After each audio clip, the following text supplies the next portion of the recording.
Hello guys, welcome and this is collective reading. Love reading tayo ngayon. Ano yung current energy ng person mo? Or energy mo, no? Kung ano yung nararamdaman mo ngayon. Kung ano yung feelings. Be open-minded ha. Hindi halos lahat makaka-resonate. Piliin lamang. General reading po ito. Lahat pwedeng masagap ko at pwede ring hindi. Kaya piliin lamang. Start na tayo. Ano yung current feeling ng person na to? Give me the message for collective love reading. Yan, tumalsik agad siya. Meron dito 7 of Wands up, reverse. Tumalsik, Emperor, and the Page of Pentacle. Okay, nakikita ko dito, no? Yung person mo dito, nagtatalo yung isip at puso nito. Kumbaga, sumasagi sa isipan nito na, ano ba, susukuan ko na ba siya?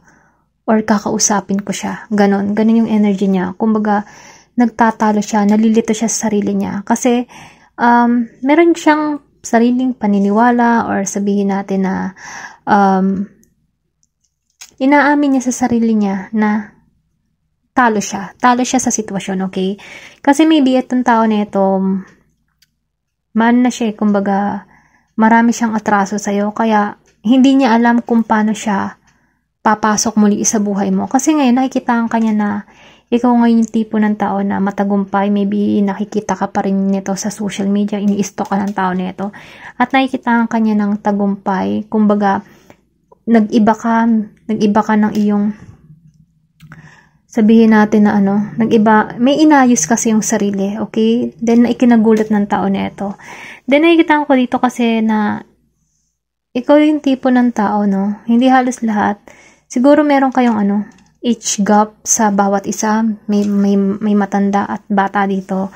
Then nakikita ko rin dito na 4 years kayong hiwalay or 4 months kayong hiwalay, no?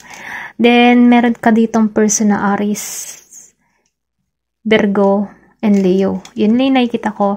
Then nakikita ko din dito na gusto nitong magbigay sa'yo ng mensahe, gusto niyang magkaroon kayo ng bagong simula, no? Sa'yo tong person na to. Ito yung mga naiisip niya. Gusto kanyang magkaroon ng panibagong simula sa inyong dalawa, na kung saan magiging matatag at maayos na. Kasi itong taong ito, kumbaga, nung magkalayo kayo, nagkaroon siya ng realization. Kumbaga, napag-admit niya na natanggap niya na sa sarili niya yung pagkakamali niyang nagawa niya sa'yo. Kumbaga, before, hindi siguro nung nagkalayo kayo ng 4 months, 4 years, no? Doon siya nagkaroon ng nag-matured tong tao nito. May pagbabago na nangyari at naganap sa tao nito. Then, nakikita ko rin dito na na magkakaroon ka dito ng sabihin natin na gusto ng tao nito na magkaroon ng opportunity muli sa inyo. Meron ditong magandang balita na parating sa'yo, okay? Ito lang yung nakikita ko. Ayun, gusto niya magkaroon ng solid beginning sa inyong dalawa.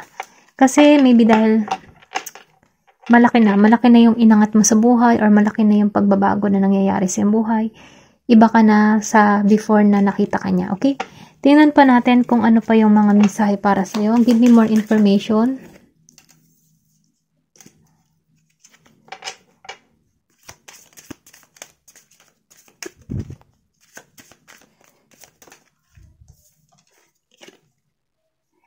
Knight of Pentacles reverse. King of Pentacles reverse. Okay. Nakita ko dito, no?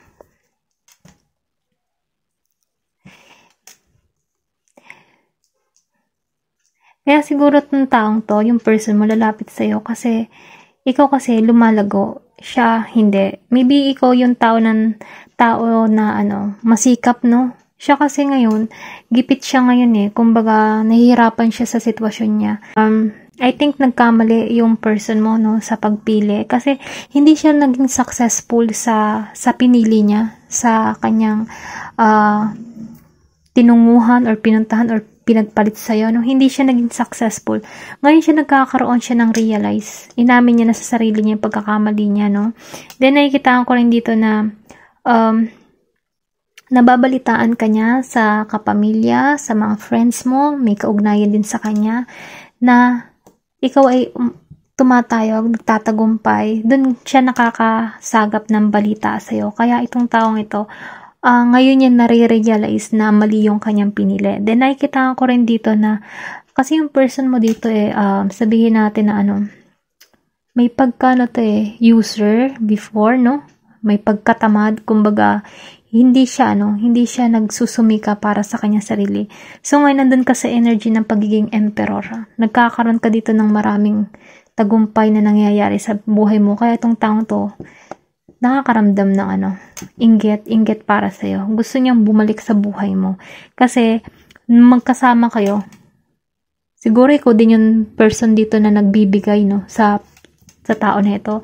Ikaw yung mag-e-effort sa relasyon niyo before. Kaya itong taong ito, may pagsisisi. Ayun, yun nakikita ko, nagkakaroon ito ng pagsisisi. Kumbaga, hindi siya naging success sa kanyang pinuntahan or kung ano man yung business na kanyang ginawa, hindi din naging successful maybe sa 4 years na naghiwalay kayo, maraming ganap na nangyari sa kanyang buhay na hindi siya naging matagumpay, okay? Hindi siya naging matagumpay. Kasi nakita ko dito na yung tao na nakasama niya or na ipinagpalit niya sa'yo ay naging sabihin natin niloko rin siya, okay? Kumbaga unrealistic din para sa kanya. Then, nakikita ko rin dito na hindi kasi loyal, okay? Hindi naging tapat para sa kanya. Kumbaga, nakatagpo siya ng tao na katulad din niya na hindi naging tapat sa kanya. Kaya itong taong ito, nagkakaroon na siya ng realization. Inaamin niya na yung pagkakamali niya. Kaya gusto niya ulit bumawi. Gusto niyang sabihin natin na lumapit muli sa'yo. Kaya lang, ikaw, matagumpay at hindi niya alam kung paano ang gagawin niya kasi nahihiya din tong tao na ito, okay? Tingnan pa natin kung ano yung mararamdaman mo. Okay? Ano ba yung nararamdaman mo dito sa person mo ngayon? Kung ikaw yung tipo ng tao na niloko ka, no? Ano yung nararamdaman mo? Gusto mo pa rin bang bumalik tong taong ito sa'yo?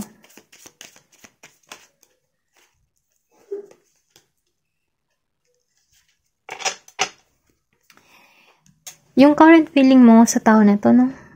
Balance ka na kasi ngayon. Kumbaga, hindi mo na siya pinagtutuunan ng pansin, okay? Wala ka na rin ngayong nararamdaman sa tao na to.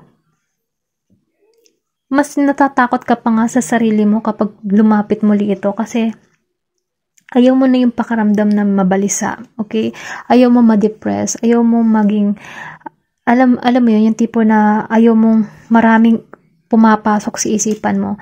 Kasi iba yung binigay ng tao nito. Maybe nagkaroon ka dito ng trauma or depressed sa tao nito pamula nung iniwan ka niya, na ipinagpalit ka sa iba. Kasi nakita ko dito na bumalik lahat ng kanyang ginawa sa'yo. Kumbaga kung ano yung ginawa sa'yo sa kanya tumama. Kasi ngayon nakatayo ka na matagumpay ka na ngayon Kumbaga hawak-hawak mo na yung yung maybe inalisan ka nito before na walang-wala, no? Or pwede rin sabihin na iniwang kanya ng talagang bagsak, as in bagsak, ganun. Kaya ikaw nakabawi ka, kumbaga naging mabait si universe, si God, no? Kasi nakita ko dito na masyado kang madasalin. Kumbaga nagtuon ka para sa iyong sarili, minahal mo ulit yung sarili mo, nag-self-love ka, inanap mo ulit yung halaga mo bilang ikaw. Then nakita ko rin dito na nagkaroon ka na ng balance Kumbaga, kahit meron mga problema dumarating sa iyong buhay, mapataas man, mapababa na problema dumarating sa iyong buhay, kaya mo siyang balansehin Then, nakikita ko rin dito, ayaw mo nang maramdaman yung takot, ayaw mo nang maramdaman yung stress, no? Once na naalala mo yung tao na ito, nagkakaroon ka dito ng stress, sabihin natin na naiiyak ka pa rin, kumbaga tumatahimik ka lamang at alam mo yun, natanggalan mo lang. Kasi kapag iniisip mo tong tao nito, masakit masakit sa kaisipan yung mga pangyayari or kung ano man yung mga ginawa ng tao nito sa'yo. Ayaw mo na nung ganun pakaramdam. Kasi natuto ka na para balansehin yung sarili mo, okay? Ayun lang nakikita ko, ayaw mo siyang, ayaw mo nang maalala or makita ng tao nito. Kasi masaya ka na kung anong meron ka ngayon. Kasi naibalik mo muli yung iyong lakas, okay? Balanse ka ngayon.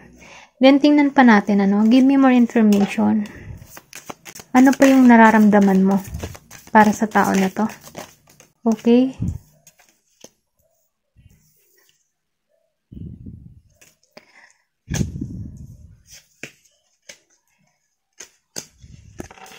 Nakikita ko dito, meron ditong tatawag sa'yo, okay?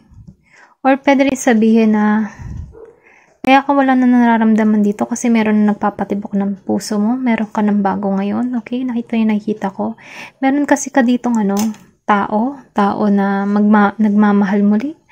Okay? Kumbaga na binigyan niya. Kumbaga, itong tao na ito, nakikita ko kasi meron ditong tatawag. Tatawag sa'yo. Maganda siya manalita. Kumbaga, aktibo. Then, nakikita ko rin dito na marami siyang ideas, Pwede rin sabihin na gusto ng tao nito yung success para sa iyo, para sa inyong dalawa. Gusto kanyang bawiin, gusto niya magtagumpay. Or pwede rin sabihin itong tao nito, yung past person mo, yung nagkakaroon ng realization. Gusto niyang bumawi sa iyo, gusto niya ng tagumpay. Then, nakikita ko rin dito, yung iba sa inyo, gusto pa rin naman yung person nila. Meron dito kasi na, yung iba ayaw na, yung iba gusto, okay? Piliin niya lamang. Ito lang yung nakikita ko.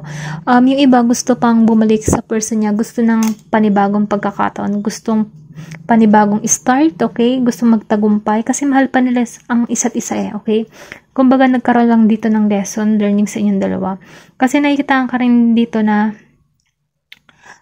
pinapangarap mo tong tao na ito. Okay? Ayun nakikita ko. Pinapangarap mo pa rin yung tao na ito. Meron dito yung iba ayaw, yung iba gusto. Ito lang yung nakikita ko. Or gusto magkaroon ng success sa inyong dalawa. Ito din yung gusto mo. Gusto mo magkaroon ng success sa inyong dalawa. Kasi tapos ka na dito balance. Gusto mo ulit magsimula. Kayong dalawa. At ito yung gusto mong mangyari. Gusto mong lumapit pa rin yung person mo. Okay? At yung iba naman ay ayaw. Ayun lang nakikita ko. Okay? Thank you for watching and love and peace.